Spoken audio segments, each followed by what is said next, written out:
Shalom, kita bertemu kembali pada program Renungan Sapaan Iman GKJ Margoyudan di hari ini. Sebelum bersama-sama kita mendengarkan serta merenungkan firman Tuhan, mari kita persiapkan hati kita di dalam doa. Maha besar Allah yang bertahta dalam kerajaan surga, tak hentinya kami mengucap syukur karena mengawali hari baru ini Engkau juga memberikan berkat bagi rohani kami melalui pengajaran dan firman yang hendak kami baca dan kami renungkan. Tuntunlah kami, tolong kami supaya kami dapat memahami apa yang menjadi kehendak dan pengajaran-Mu, supaya kami memiliki kehidupan yang berkenan di hadapan-Mu. Di dalam Kristus Yesus Tuhan kami berdoa. Amin. Ibu Bapak, saudara-saudara yang dikasihi Tuhan, firman Tuhan saat ini kita terima dari surat 1 Timotius pasal yang ke-6. 1 Timotius pasal yang ke-6 ayat 10, kemudian kita lanjutkan pembacaan kita di ayat 17 sampai dengan yang ke-19 yang demikian.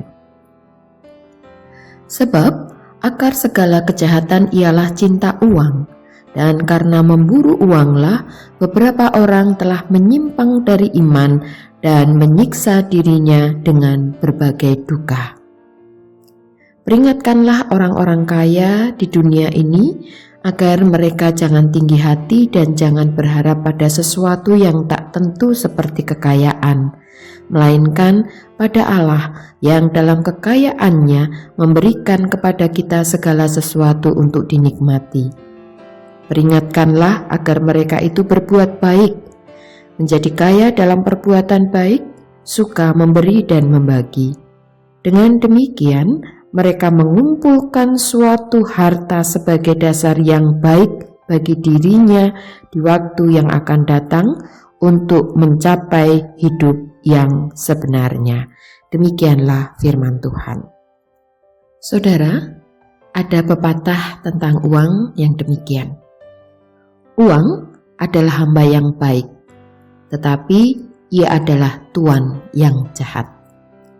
Pepatah itu, saudara, bermakna bahwa saat seseorang dikuasai uang, ia bisa kehilangan kendali hidup.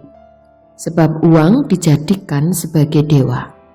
Uang bisa menjadi dewa karena memiliki banyak peran di dalam hidup manusia. Makan, minum, tidur, bepergian, untuk semua kesenangan memang perlu uang.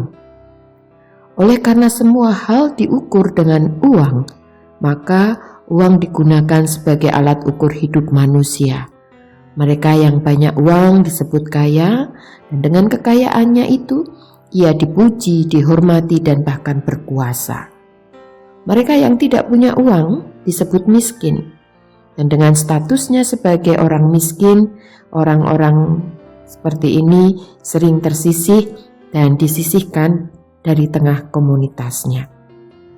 Ketika uang berkuasa dan menguasai hidup, banyak orang menghalalkan segala cara demi mendapatkan uang. Disinilah uang itu punya kuasa dan berpotensi menjadi sumber kejahatan. Tindakan jahat terhadap sesama, saudara, ini merupakan pengingkaran terhadap nilai kemanusiaan. Dan Tuhan Yesus pun memang tidak mengajarkan kehidupan anti uang, anti kekayaan, tidak. Tetapi ia mengajarkan tentang perlunya mengelola kekayaan dengan menghargai martabat kemanusiaan. Saudara-saudara yang dikasihi Tuhan, sejalan dengan itu, Rasul Paulus juga mengatakan dalam bacaan kita saat ini, kita tahu bahwa Alkitab tidak pernah mengajarkan umat Allah ini membenci uang. Alkitab mengajarkan agar bijak di dalam penggunaannya. Agar bijak di dalam penggunaan itu dibutuhkan kerendahan hati dan niat yang baik. Dengan kerendahan hati, seseorang terhindar dari sikap tamak dengan harta yang dimilikinya. Sehingga dalam penggunaannya ini dilandasi dengan niat yang baik. Dan bila kekayaan digunakan dengan rendah hati serta niat yang baik, maka kekayaan juga bernilai kekal sebagaimana yang dikatakan oleh Rasul Paulus dalam ayat yang ke-18 dan 19. Peringatkanlah agar mereka itu berbuat baik, menjadi kaya dalam kebajikan, suka memberi dan membagi, dan dengan demikian mengumpulkan suatu harta sebagai dasar yang baik bagi dirinya di waktu yang akan datang untuk mencapai hidup yang sebenarnya. Saudara, kata kunci yang diajarkan oleh Rasul Paulus adalah memanfaatkan berkat, memanfaatkan kekayaan, memanfaatkan uang, pemberian Tuhan ini dengan kerendahan hati dan niat baik. Tuhan memberkati. Amin.